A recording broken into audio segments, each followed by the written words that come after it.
अस्सलाम वालेकुम, आदाब। Urdu news and media network में आपका खैर मकदम है। मैं जावेद जमालुद्दीन मथुरा में पैदा शुदा सूरत हाल से आपको आगाह करने के लिए हाजिर खिदमत हैं।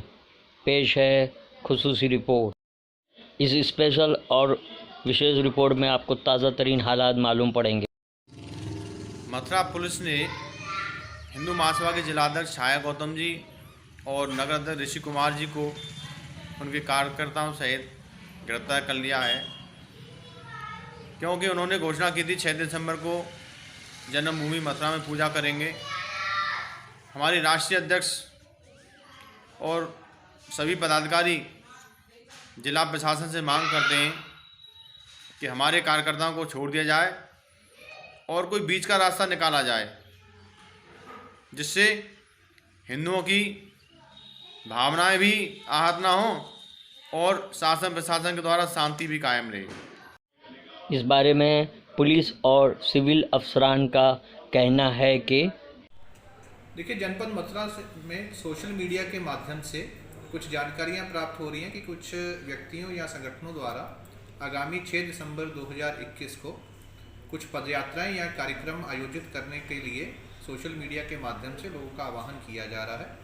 इस संबंध में स्पष्ट करना है कि इस पूरे क्षेत्र में धारा 144 लागू है। ऐसे किसी भी कार्यक्रम के लिए किसी भी प्रकार की कोई भी अनुमति ना तो निर्गत की गई है और ना ही आने वाले दिनों में निर्गत की जाएगी। आप सभी से हमारी यही अपील है कि पूरे क्षेत्र की शांति व्यवस्था बनाए रखने में पुलिस और प्रशासन का सहयोग करें। कोई भी व्यक्ति यदि किसी भी प्रकार की अफवाह फैलाता है, शांति व्यवस्था भंग करने की कोशिश करता है या अराजकता फैलाने का प्रयास करता है, ऐसे व्यक्तियों को चिन्हित करके उनके विरुद्ध कठोर दंडात्मक कार्रवाई की जाएगी। जी डीएम साहब, बताएं आप क्या कहना चाहेंगे। मैं अखिल भारत हिंदू महासभा जिला अध्यक्ष छाया गौतम मथुरा। हमारी राष्ट्रीय अध्यक्ष सुश्री राजश्री चौधरी द्वारा एक आह्वान किया गया था। आगामी 6 दिसंबर 2021 को हम लोग अपने मुख्य द्वार और अवैध ईदगाह पर जलाभिषेक करेंगे। उसकी परमिशन मैंने अपने लोकल प्रशासन से, मथुरा प्रशासन से मांगी थी, जो निरस्त कर दी गई है। और कल शाम को मुझे वो लेटर प्राप्त हुआ है जो कि परमिशन बिल्कुल निरस्त कर दी गई है। मैं आप सब लोगों से एक आह्वान करना चाहती हूँ, एक विनती करना चाहती हूँ कि जो जलाभिषेक है आप लोग अपने गली में, मोहल्ले में, घर में, अपने मंदिर में, अपने परिवार के साथ सब लोग 12 बजे अपने अपने घरों में जलाभिषेक कर लें। शासन की मदद करें, प्रशासन की मदद करें। जो हम लोगों की व्यवस्था है उसको कायम रखें, भीड़ इकट्ठी ना करें, क्योंकि धारा 144 लागू कर दी गई है। तो आप लोग घरों में जलाभिषेक करिएगा। किया गया है। देखिए, आम जनता के मन में सुरक्षा का भाव जगाने के लिए आज पुलिस प्रशासन द्वारा इस पूरे एरिया में अपनी सिक्योरिटी फोर्सेस के साथ एक काफ़ी लंबा फ्लैग मार्च किया गया है। जैसा कि विदित है कि कुछ संगठनों द्वारा, कुछ व्यक्तियों द्वारा सोशल मीडिया के माध्यम से आगामी दिनों में 6 दिसंबर को कुछ कार्यक्रम करने के लिए आह्वान किया जा रहा था। पहले से ही ऐसे सभी कार्यक्रमों की जो परमिशन मांगी गई थी उसको निरस्त कर दिया गया था।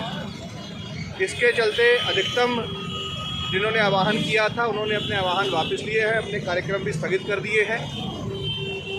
मेरी आपके माध्यम से मथुरा की जनता से एक ही अपील है कि जैसे विगत दिनों में आप सभी ने प्रशासन का सहयोग देते हुए, पुलिस का सहयोग देते हुए मथुरा में अमन चैन बनाए रखा है, मुझे पूरी आशा है कि आपके सहयोग से आने वाले दिनों में भी मथुरा का अमन चैन बना रहेगा। प्रेम का जो संदेश हमेशा से मथुरा, वृंदावन, ब्रज भूमि से दुनिया को गया है, वैसे ही आगे वाले दिनों में जाता रहेगा। ऐसे ही कुछ संगठनों द्वारा प्रदेश के अन्य जनपदों व देश के अन्य राज्यों में से भी लोगों का आह्वान किया गया था। मैं आपके माध्यम से प्रदेश के सभी जनपदों में सभी व्यक्तियों से और देश के सभी राज्यों से व्यक्तियों से कहना चाहता हूँ, पुनः इस बात को स्पष्ट करना चाहता हूँ कि ऐसे किसी भी कार्यक्रम की अनुमति आने वाले दिनों में और 6 दिसंबर को नहीं दी गई है। आप ऐसे किसी भी कार्यक्रम में शामिल होने के लिए वहाँ से ना चलें, शांति व्यवस्था बनाए रखने में सहयोग करें। सोशल मीडिया पर भी विशेष नज़र रखी जा रही है। कोई भी व्यक्ति अगर सोशल मीडिया के माध्यम से भ्रम फैलाता है, अफवाह फैलाता है, सांप्रदायिक सौहार्द बिगाड़ता है, लोगों की भावनाओं को भड़काता है, तो ऐसे व्यक्तियों पर नज़र रखी जा रही है। बहुत कठोर कार्रवाई ऐसे व्यक्तियों पर की जाएगी। इतने में आप सभी हमारा सहयोग करें। जय हिंद। चैनल को सब्सक्राइब कीजिए, लाइक कीजिए, शेयर कीजिए, अपना कमेंट्स भी नवाजें। अल्लाह हाफिज़।